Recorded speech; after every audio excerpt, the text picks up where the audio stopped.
안녕하세요. 서승진 교수입니다. 영어로 읽는 Easy Bible Stories. 이 이야기는 영어가 세계어로 되어가고 있고 서양 문화의 바탕에는 성경이 또 스며들어 있고 그런 의미에서 영어 문법 지식도 넓히고 성경의 말씀도 익히면서 인문학적인 지식도 가져보는 그런 시간인데요. 오늘은 두 아들이라는 제목의 에피소드 가져왔어요. 그 첫 번째 시간 출발합니다. 오늘 우리가 나눌 이 내용을 우리말로 이렇게 두 가지 정리를 했어요. 첫 번째 거는요. 예수님이 두 아들 이야기를 비유로 들으셨거든요. 그 배경을 보면요. 누가복음 모든 세리와 죄인들이 말씀을 들으러 가까이 나오니 바리새인과 서기관들이 수군거려 이르되 이 사람이 죄인을 영접하고 음식을 같이 먹는다 하더라.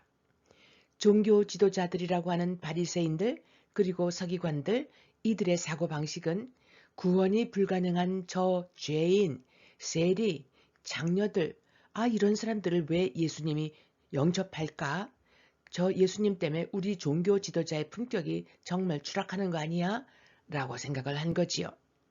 이때 세리는 그 세금 걷는 사람을 얘기하죠. 그런데 예수님이 이 두 아들 이유 이야기를 선택한 목적이 있다고 합니다. 하느님은 사람들이 멸시하는 자를 다르게 보십니다. 그들이 회개하고 돌아오면 바리새인과 서기관의 회개보다 더 기뻐하심을 가르쳐 주시기 위해서 인간이 헤아릴 수 없는 하나님의 이 기쁨을 우리에게도 알려주시려고 이렇게 지금 두 아들의 비유를 통해서 말씀을 전해주시네요. 자, 그럼 우리 영어 속으로 들어가 볼까요?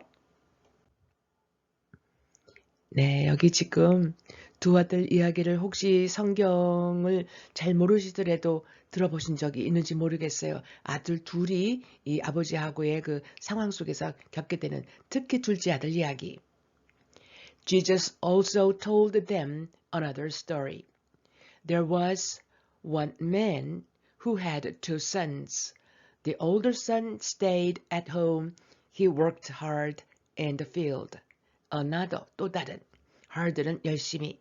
이 문장에는 사형식이 있어요. 주어 다음에 동사, 그 다음에 목적어가 두 개 있는 것.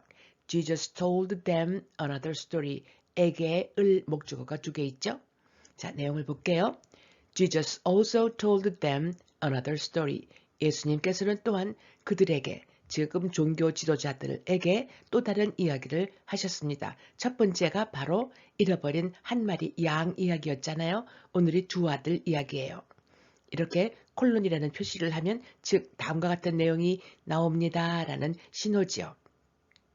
There was one man. 한 남자가 있었는데 who had two sons. 아들이 둘 있었어요. 이때 who는 두 문장, 즉 there was one man, 그 다음에 the man had two sons를 연결해주는 관계대명사 후 주격. 아들 둘을 둔 남자가 하나 있었는데 the older son, 첫 아들이 stayed at home, 집에 있었어요. He worked hard in the fields, 여러 밭에서 열심히 일을 했죠. 그 첫째 아들에 대한 이야기. 자, 의미 생각하면서 함께 읽어봐요. Jesus also told them another story. There was one man who had two sons.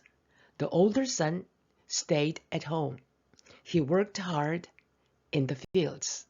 자, 그 다음 또 내용을 보면요. 여러분, 이 장면을 좀 잘 봐주세요. 저쪽 뒤에 누가 서 있어요? 큰아들이 서 있는 것 같아요. 아버지가 여기 있고요. 큰아들, 그 다음에 둘째 아들이 손을 흔들어요. He left home, 가출을 하는 장면 같아요. He asked for his inheritance 하면 유산이에요. 아버지 유산 달라고 하는 둘째 아들. Took his things and went to the far country. 자기 물건 챙겨서 먼 나라로 갔다 이런 내용이 나오네요. 자, 본문 볼게요. The younger son wasn't happy at home. When he was old enough, he took his share of the family's money and left home. Enough 충분히. took는 가져가다 take의 과거고요. share가 여기서는 목, left는 떠나다 leave의 과거. The younger son, 이제 둘째 아들이죠. 이 둘째 아들이 wasn't happy at home. 집에서는 행복하지 않았어요.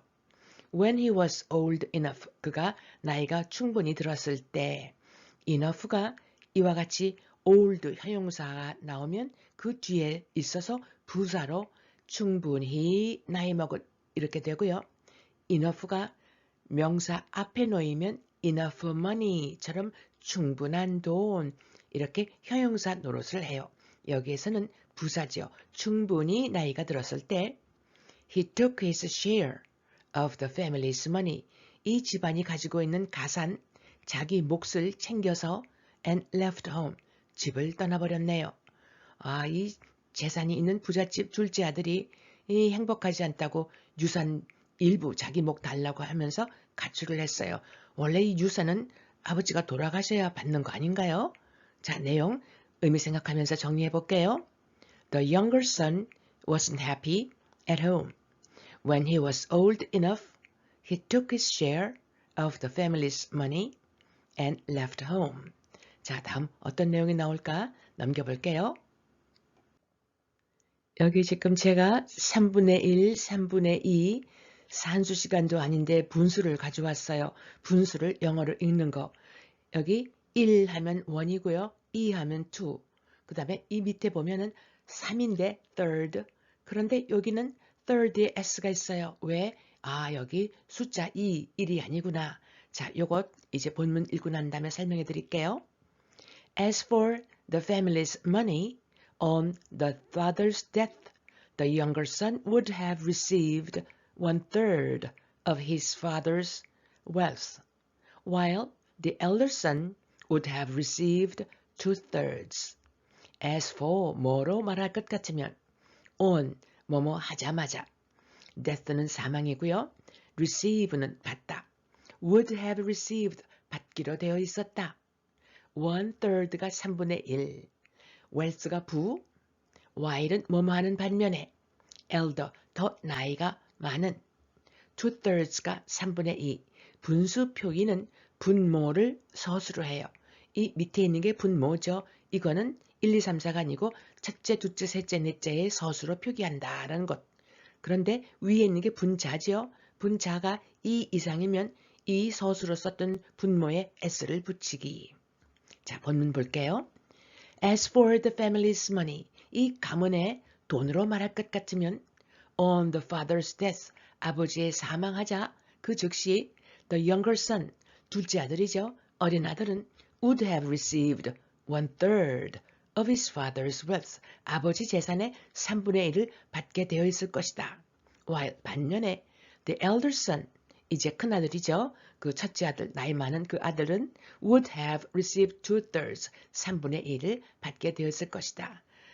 이런 얘기를 해놔요. 아버지가 사망하기도 전에 자기 몫을 가지고 챙겨서 집을 떠난 그런 아들도 나오는 그런 얘기죠. 지금 하면 안 되는 그런 행위를 둘째 아들이 하고 있네요. 자, 이 내용 이렇게 아버지 사망 후 재산 분할하는 이야기 함께 정리해요. 분수 생각하시면서 As for the family's money, on the father's death, the younger son would have received 1/3 of his father's wealth, while the elder son would have received 2/3. 이렇게 부잣집 아버지, 이 아버지 밑에 아들이 둘이 있는데 이 재산의 분할 얘기까지 나왔어요. 다음에 어떤 내용이 전개될까 기대해 주시고요. 오늘 이야기는 여기까지 할게요.